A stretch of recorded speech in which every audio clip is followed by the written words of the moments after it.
आज हम इससे पहले जो हमने पढ़ा था कि हम ब्लैंकेट में क्या क्या रिक्वायरमेंट्स होती हैं, ब्लैंकेट कौन कौन से मटेरियल से मिलकर बनता है और क्या क्या उसके और प्रॉपर्टीज़ होनी चाहिए, वो हमने पढ़ा था। आज हम पढ़ेंगे फॉर्मेशन अर्थवर्क। जो ब्लैंकेट के नीचे हम अर्थवर्क लगाते हैं या सब ग्रेड लगाते हैं, उसके हमें क्या क्या alignment, formation level, formation width, cross section, ताकि ड्रेनेज प्रॉपरली हो, ये सारी चीज़ें आज हम पढ़ेंगे। तो before actual execution details drawing to be prepared. जब हम एक्चुअल जहाँ पे हमें अपना रेलवे ट्रैक बनाना है, वहाँ पे एक्चुअल बनाने से पहले हम अपने पास में एक ड्राइंग तैयार करते हैं। ड्राइंग तैयार करते हैं ऑफ द फॉर्मेशन अर्थवर्क, कि जो हमारा अर्थवर्क है वो कितनी डेप्थ का होना चाहिए, उसके ऊपर हमारा ब्लैंकेट कितने डेप्थ का होना चाहिए, उसके ऊपर हमें जो बलास लगाना है कितने साइज़ का होना चाहिए, कैसा होना चाहिए, और उसके बाद में हमें अपने कौन से स्लीपर्स और कौन सी तरह की रेल हमें लगानी है। तो ये सारी चीज़ें पहले हम ऑन पेपर बनाते हैं, उसके बाद में फिर हम हकीकत में उसे बनाते हैं। ऑन पेपर जो सारी चीज़ें हम बनाते हैं उसमें हमें चाहिए होता है द अलाइनमेंट, कैसा अलाइनमेंट है, कौन सी तरफ से जा रही है, ऐसे स्ट्रेट जा रही है या फिर टर्न हो रही है, ये पूरा अलाइनमेंट। देन फॉर्मेशन लेवल, कि उसके नीचे जो अर्थ वर्क है वो कैसा होगा। फॉर्मेशन विड्थ, उसकी विड्थ कितनी होगी। Cross section of the catch water drain and side drains, उसका जो साइड ड्रेन्स हैं वो कैसा होगा। Then cross section and levels of subgrade blanket level, तो इन सबका क्रॉस सेक्शन की जो हमारा सबग्रेड है वो कितने बड़ा होगा, या फिर जो हमारा ब्लैंकेट है वो कितना बड़ा होगा, पूरा क्रॉस सेक्शन, उसकी विड्थ और डेप्थ, सब कुछ। तो अब हम पढ़ते हैं वन बाय वन। हमारे लिए सबसे important good practices for execution of earthwork. जब हम अर्थवर्क अपना तैयार कर रहे हैं तो उसके लिए हमें किन किन चीज़ों की ज़रूरत पड़ती है। सबसे पहला है प्रीलिमिनरी वर्क। प्रीलिमिनरी वर्क का मतलब होता है कि हम जब अपना ट्रैक बना रहे हैं उससे पहले हमें क्या क्या उसमें काम करना चाहिए। सबसे पहला है preparation of the natural ground. जो भी ग्राउंड जहाँ पे भी हम अपना रेलवे ट्रैक बना रहे हैं उस ग्राउंड का हमें पहले प्रिपरेशन करना चाहिए। क्या प्रिपरेशन करना चाहिए कि जो भी हमारी साइट है it should be cleared properly. उस साइट को हम पूरी तरीके से साफ करेंगे, उसमें किसी भी तरह का कोई पेड़ पौधा, कोई झाड़ियाँ, किसी भी तरह का कोई गड्ढा, कुछ भी नहीं होना चाहिए। और full formation width at ground level +1 metre. इसका मतलब कि जैसे मान लीजिए हमारा जो फॉर्मेशन लेवल है वो इतने विड्थ का हमने ऑन पेपर बनाया, तो इतना तो हम साफ़ करेंगे ही, +1 मीटर हम और साफ़ करेंगे, ठीक है।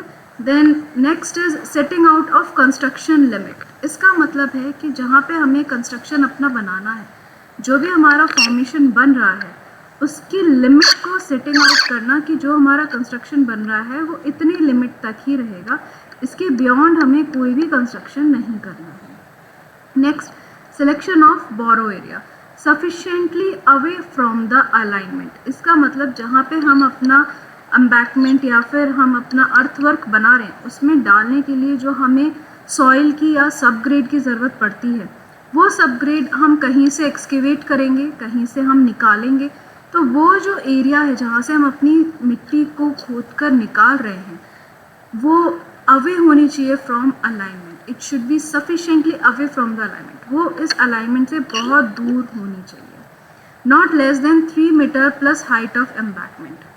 3 मीटर से ज़्यादा ही होनी चाहिए, और इसकी हाइट अगर ज़्यादा है तो 3 मीटर प्लस इसकी हाइट, जितने मीटर बैठता है उतने मीटर दूर से आपको वो मिट्टी एक्सकवेट करके यहाँ पे लानी चाहिए। Having selected having soil reliable for construction. जो भी सॉइल हम कंस्ट्रक्शन के लिए यूज़ करने वाले हैं इट शुड बी रिलायबल।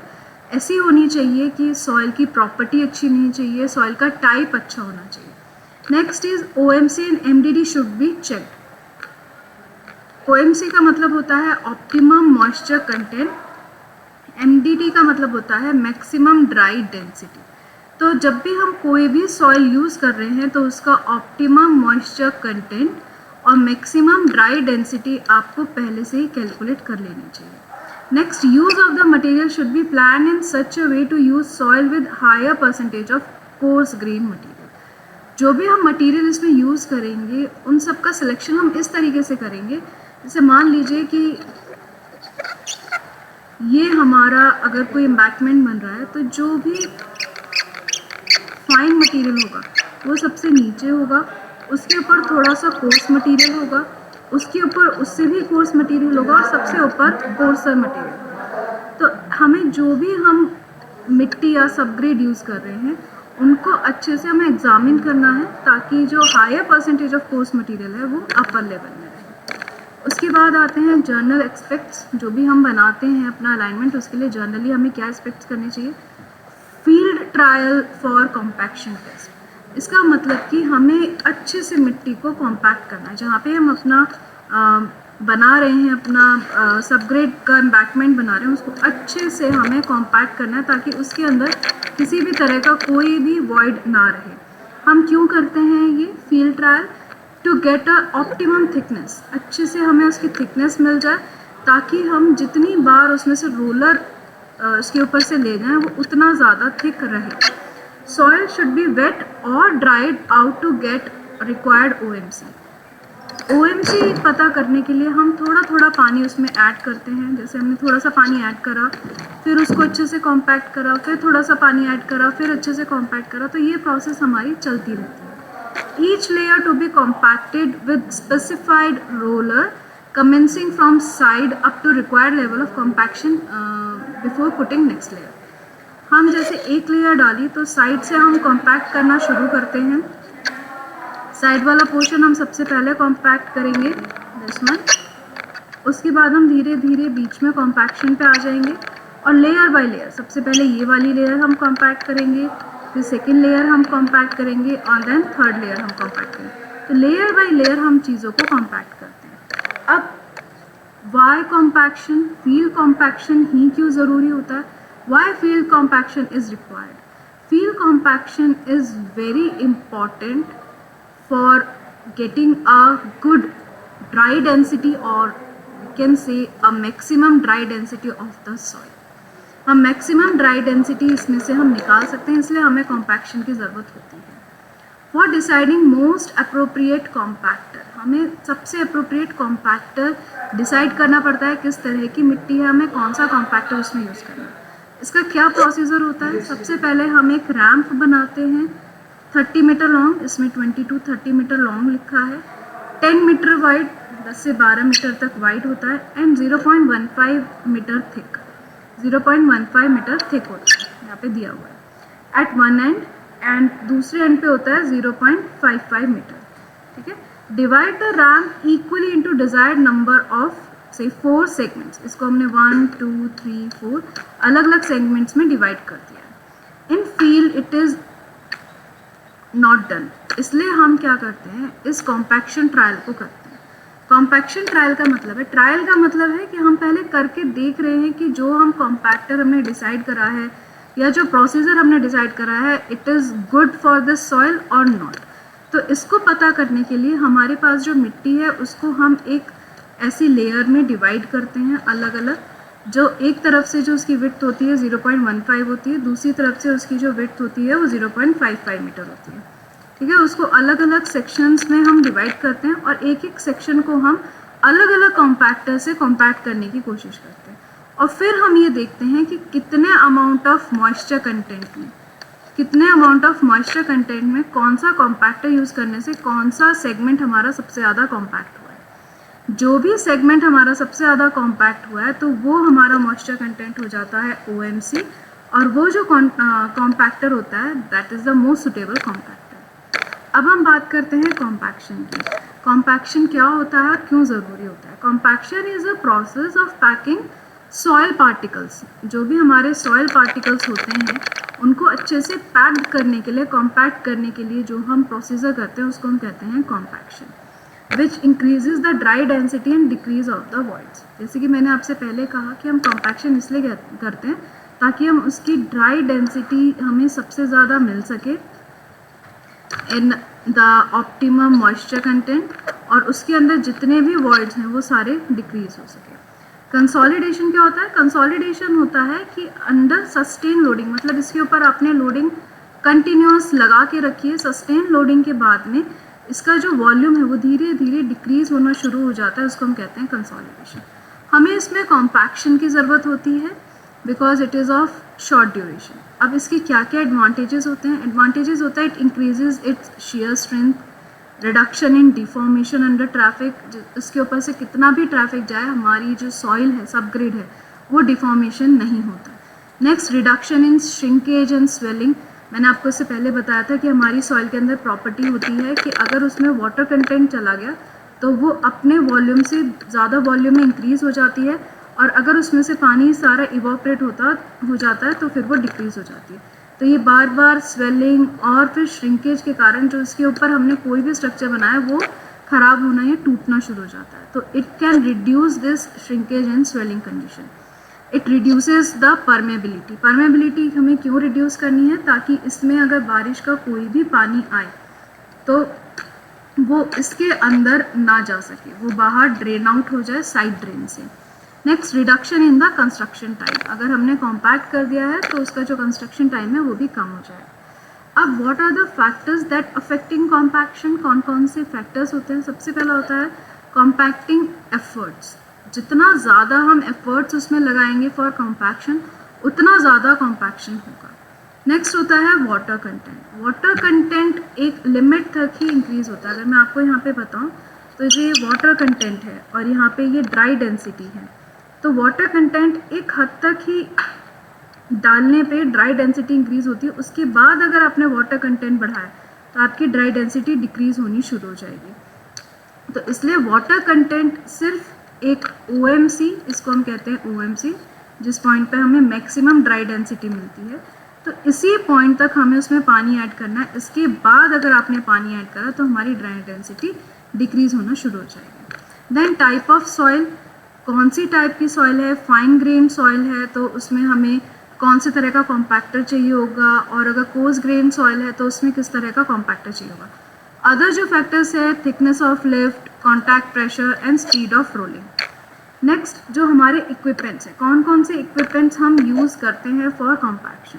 सबसे पहला है 3 क्लासेस जो होते हैं। सबसे पहला होता है roller rammers, then vibrators, and third one is smooth wheel rollers. तो इसमें 3 व्हील 2 व्हील रोलर्स होते हैं। ये आपने नॉर्मली अपने घर के आसपास कहीं ना कहीं देखे होंगे। ऐसे रोलर्स होते हैं जो कॉम्पैक्शन के लिए काम आते हैं। जो सबसे ज़्यादा नोन होता है वो होता है शीप्स फुट या शीप फुट रोलर। वो कुछ ऐसा दिखता है, उसमें पहिए में अगर आप ध्यान से देखें तो बहुत सारे ऐसे प्रोजेक्शंस निकले हुए हैं, जैसे आप यहाँ पे भी देखें, यहाँ पे ऐसे प्रोजेक्शंस निकले हुए हैं। तो ऐसे जो प्रोजेक्शंस वाले होते हैं उसमें उनको हम फीट कहते हैं। फिर ये एक तरह से गूंदने जैसा एक्शन करता है, नीडिंग एक्शन करता है। When fully compacted no foot is penetration. जब तक कि हमारी मिट्टी पूरी तरह से कॉम्पैक्ट नहीं हो जाती है, इस पहिए के ऊपर जो भी ये प्रोजेक्शन लगे हुए हैं, ये प्रोजेक्शन इस मिट्टी के अंदर नहीं जाते हैं। Then suitable for cohesive soil, जिसका OMC बहुत कम होता है। Unsuitable for gravels and sand. Gravels और सैंड इसमें यूज़ नहीं कर सकते क्योंकि इनके जो प्रोजेक्शंस हैं उनके बीच में हमारी गिट्टी फंस सकती है। उसके बाद होता है न्यूमेटिक रोलर्स, जो नॉर्मली आपको देखने में मिल जाते हैं। Pneumatic compaction effort depend on weight, जो उसका टायर का डायमीटर है, या इंक्लिनेशन प्रेशर, उसके ऊपर हमारा डिपेंड करता है compaction efforts. Then both pressure and kneading action, इसमें हमारा प्रेशर भी लगता है और नीडिंग एक्शन भी लगता है। This is suitable for cohesive soil, जिसमें कि नेचुरल मॉइस्चर कंटेंट होता है। कोहेजन लेस सैंड और ग्रेवल के लिए भी इसे हम यूज़ कर सकते हैं। नेक्स्ट इज़ वाइब्रेटरी रोलर्स, जो वाइब्रेट भी होता है। Out of balance weight type and pulsating hydraulic type का होता है। इसकी फ्रीक्वेंसी होती है 1000 to 3000। देन ये ग्रैनुलर सॉइल्स, जिसमें कि गिट्टी होते हैं या रेत होती है, वहाँ के लिए ज़रूरी या फिर सुटेबल होता है। Not suitable for cohesive soil, जिस ऐसी मिट्टी जिसमें कि पानी है उसके लिए हम वाइब्रेटरी रोलर्स यूज़ नहीं करते हैं। देन रैमर्स होते हैं जिसमें न्यूमेटिक और इंटरनल कंबशन टाइप होता है। ये वहाँ पे यूज़ होते हैं जहाँ पे हमारे पास इतना एरिया नहीं है कि हम इतना बड़ी मशीन वहाँ पे लगा पाएँ। हमारे पास बहुत छोटा सा एरिया है जहाँ पे हम इतनी बड़ी मशीन को नहीं ला सकते, तो वहाँ पे हम यूज़ करते हैं रैमर्स। ठीक है, अब हम बात करेंगे कि ड्रेनेज, जो भी हम अपना एम्बैकमेंट बना रहे हैं उसमें ड्रेनेज हम कैसे प्रोवाइड कराते हैं, क्यों प्रोवाइड कराते हैं और क्या क्या इफ़ेक्टिव अरेंजमेंट्स हमें प्रोवाइड कराने पड़ते हैं। तो ड्रेनिंग या drainage arrangement in banks and cutting, जो बैंक्स होते हैं जो अपवर्ड डायरेक्शन में होते हैं या फिर जो कटिंग डायरेक्शन में होते हैं जो थोड़े से नीचे होते हैं, वहाँ पे हम ड्रेनेज कैसे प्रोवाइड करा सकते हैं। तो effective drainage of rain water in monsoon is very very important. It can save the subgrade from failure. जो हमारा सबग्रेड है उसको वो फेलियर से रोक सकता है। अगर हम प्रॉपर ड्रेनेज प्रोवाइड नहीं कराएंगे तो जो हमारा सबग्रेड है वो पूरी सॉइल हमारी ख़राब होनी शुरू हो जाएगी और टूटनी शुरू हो जाएगी। Then drainage of the embankment, जो भी हम ड्रेनेज करने वाले हैं उसके लिए हमें क्या क्या ज़रूरी होता है। सबसे पहला ज़रूरी होता है क्रॉस स्लोप। क्रॉस स्लोप होता है कि बीच से थोड़ा सा उठा हुआ होता है, साइड से थोड़ा सा नीचे की तरफ होता है। ऐसे हम स्लोप प्रोवाइड करा के रखते हैं ताकि जो भी पानी आए वो सारा ऐसे ड्रेन होके नीचे निकल जाए। Next, no side drains required except in case of blanket layer goes below natural ground layer. जो हमारा नेचुरल ग्राउंड लेयर है उससे अगर ब्लैंकेट का लेयर नीचे चला जाता है तो ही हमें साइड ड्रेन्स प्रोवाइड कराने पड़ते हैं, नहीं तो हमें साइड ड्रेन्स प्रोवाइड कराने की ज़रूरत नहीं है। On double line central draining should be avoided as far as possible. अगर हमारे पास दो लाइन है, जैसे एक तरफ इस तरफ जा रही है और एक इस तरफ आ रही है, तो वहाँ पे बीच में हमें ड्रेनेज कभी भी प्रोवाइड नहीं करानी चाहिए। अब है ड्रेनेज इन कटिंग्स। जो साइड कटिंग्स होते हैं वहाँ पे हम ड्रेनेज कैसे प्रोवाइड कराते हैं, इससे मैं आपको एक फ़ोटो दिखाती हूँ। ये ड्रेनेज है और ये साइड ड्रेन है, आपको दिखाई दे रहा है। नीचे थोड़ा सा उन्होंने गड्ढा बना रखा है, तो ये होते हैं हमारे कटिंग। ठीक है, तो कटिंग में साइड ड्रेन्स में required water carrying capacity side drains to be provided on both the side. देखिए इसमें बोथ साइड, यहाँ पे भी प्रोवाइड कराया है और यहाँ पे भी प्रोवाइड कराया, दोनों जगह पे उन्होंने साइड ड्रेन्स प्रोवाइड कराए हैं। In deep cutting catch water drainage of adequate capacity are required along with side drain. जो डीप में बनाए होते हैं वहाँ पे हमें साइड ड्रेन्स भी प्रोवाइड कराने पड़ते हैं यहाँ ऐसे, और कैच वाटर ड्रेनेज भी प्रोवाइड कराने पड़ते हैं। अब इस फोटो को मैं आपको समझाती हूँ। जैसे मान लीजिए ये हमारा कोई भी एम्बैकमेंट है, ये ब्लैंकेट है, ये पूरा नीचे ब्लैंकेट बना हुआ है और ये हमारा अर्थ लेवल है। तो जो ब्लैंकेट है वो लगभग थोड़ा सा अर्थ लेवल के नीचे जा रहा है, तो इसलिए यहाँ पे हमें साइड ड्रेन प्रोवाइड कराना पड़ा कि अगर बारिश का पानी आया तो वो इस साइड ड्रेन से बाहर निकल के चला जाए और वो इस ब्लैंकेट या नीचे जितनी भी मिट्टी है इसके नीचे मिट्टी में ना जाए, वो साइड ड्रेन से होके बाहर निकल जाए।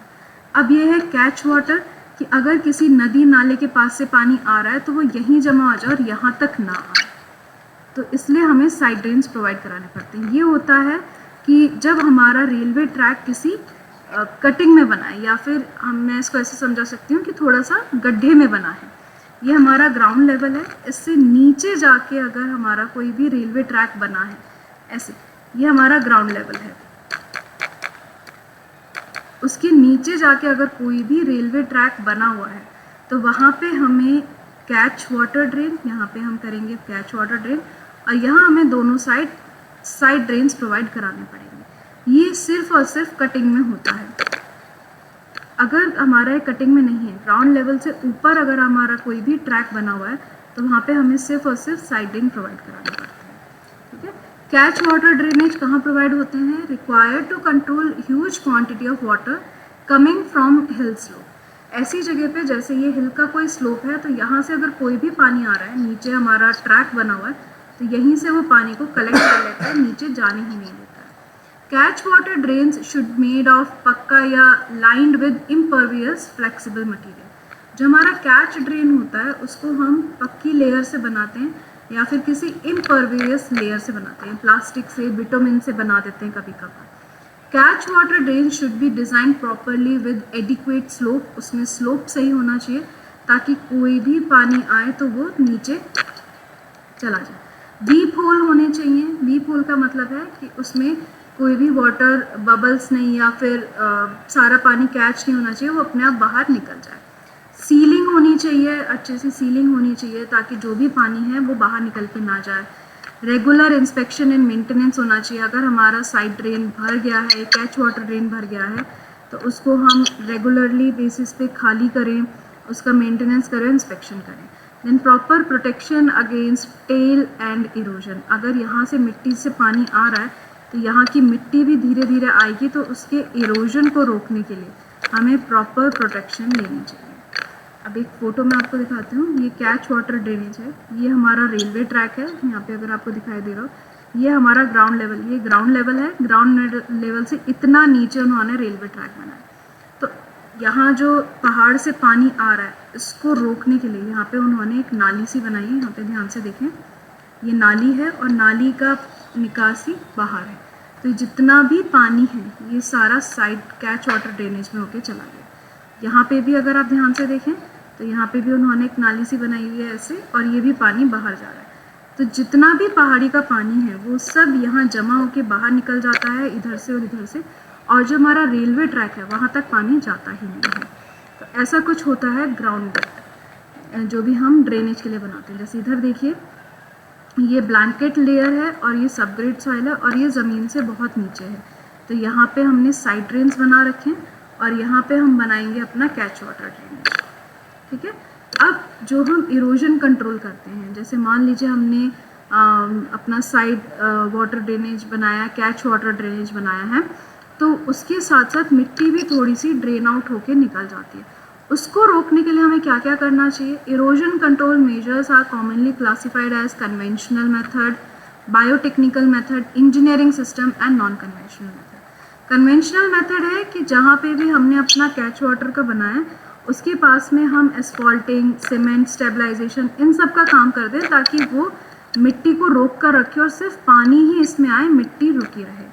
बायोटेक्निकल सिस्टम होता है कि जहाँ से हमारा कैच वाटर आ रहा है उसके आसपास अगर हम पेड़ पौधे उगा दें तो वो क्या करते हैं, पेड़ पौधे अपनी जड़ों से उस मिट्टी को पकड़ के रखते हैं ताकि जो भी पानी है वो पानी इधर आए और मिट्टी वहीं की वहीं बनी रहे। नेक्स्ट होता है इंजीनियरिंग, जिसमें हम जियो जूट करके आता है जो कि बायोडिग्रेडेबल होता है। इसको हम लगा देते हैं जिससे मिट्टी वहाँ इरोजन होके नहीं आती। देन पॉलीमर जियोग्रिड आते हैं, पॉलीमर के जियोग्रिड हम लगा देते हैं जिससे कि हमारा जो भी अनफेवरेबल सॉइल होती है, रेनफॉल कंडीशन होती है, तो वो उसको रोक के रखता है। हाइड्रोसीडिंग का सिस्टम होता है जो कि एक नॉन कन्वेंशनल और इनोवेटिव सिस्टम है।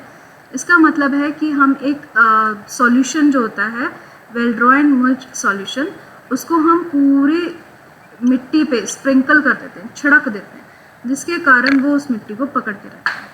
जैसे मैंने आपको सबसे पहले दिखाया था कि जैसे ये हमारा रेलवे ट्रैक है, ग्राउंड लेवल से इतना नीचे है, तो उसको ड्रेनेज रोकने के लिए ये पत्थर गिर के या मिट्टी गिर के इरोजन होके ट्रैक पे ना आ जाए, तो हम शॉर्ट क्रिटिंग कर देते हैं। बीच बीच में हम उसमें पूरा कंक्रीट से भर देते हैं ताकि हमारा जो भी मिट्टी है वो वहीं पे रुक जाए और इरोजन होके वो नीचे ना आए।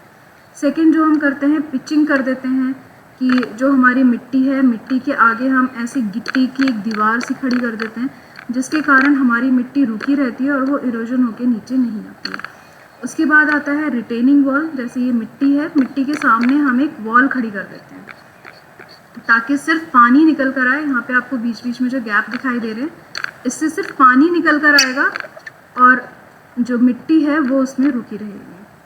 नेक्स्ट होता है गैबियंस। गैबियंस जो मैंने इससे पहले भी बताया था कि जो ये मिट्टी है इसको रोकने के लिए हम बड़े बड़े पत्थर लगा देते हैं और उन बड़े बड़े पत्थरों को हम जाली से रोक के रख लेते हैं ताकि जितना भी ड्रेन का पानी है, जितना भी बारिश का पानी है पहाड़ों से होके, वो साइड में जमा हो जाए और मिट्टी नीचे उतर के ना आए। तो गैबियंस हम ऐसे लगाते हैं कि ये मिट्टी है, ये हमारा रेलवे ट्रैक है, this one is the railway track, और यहाँ कहीं मिट्टी है। तो गैबियंस हम करते हैं कि पहले बड़े बड़े पत्थर लगाते हैं और उसके ऊपर फिर हम जाली लगा देते हैं, तो इन्हें हम कहते हैं गैबियंस।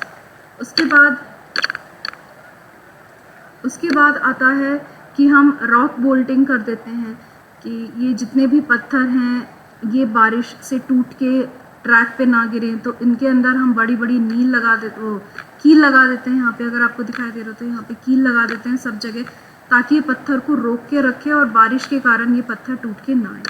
फिर होता है माइक्रोपाइलिंग। माइक्रोपाइलिंग होता है कि हम मिट्टी में थोड़ी थोड़ी दूरी पे कंक्रीट की पाइल्स ऐड कर देते हैं ताकि वो आसपास मिट्टी को रोक के रखे और जो भी मिट्टी है वो ट्रैक पे ना आए। नेक्स्ट सॉइल नेलिंग, जैसे हमने रॉक लेनिंग पढ़ा था ऐसे ही सॉइल नेलिंग होता है। रॉक नेलिंग में क्या होता है, पहाड़ों पे हम कील लगा देते हैं ताकि वो पहाड़ टूटे नहीं और वो ट्रैक पे गिरे नहीं। सॉइल नेलिंग में भी यही है, सॉइल में हम नेल्स लगा देते हैं, ऐसे छोटे छोटे आपको नेल्स दिखाई दे रही हैं, ये नेल्स हम लगा देते हैं ताकि जो सॉइल है उसको वो रोक के रखे और वो नीचे गिर के ना आए। नेक्स्ट हमारा ये देख सकते हैं, यहाँ पे पूरा पहाड़ है, यहाँ पे एक टनल बनी हुई है, इस टनल के अंदर कोई पहाड़ का टुकड़ा या फिर मिट्टी ना है, तो यहाँ पे उन्होंने पूरे में जाली लगाई हुई है।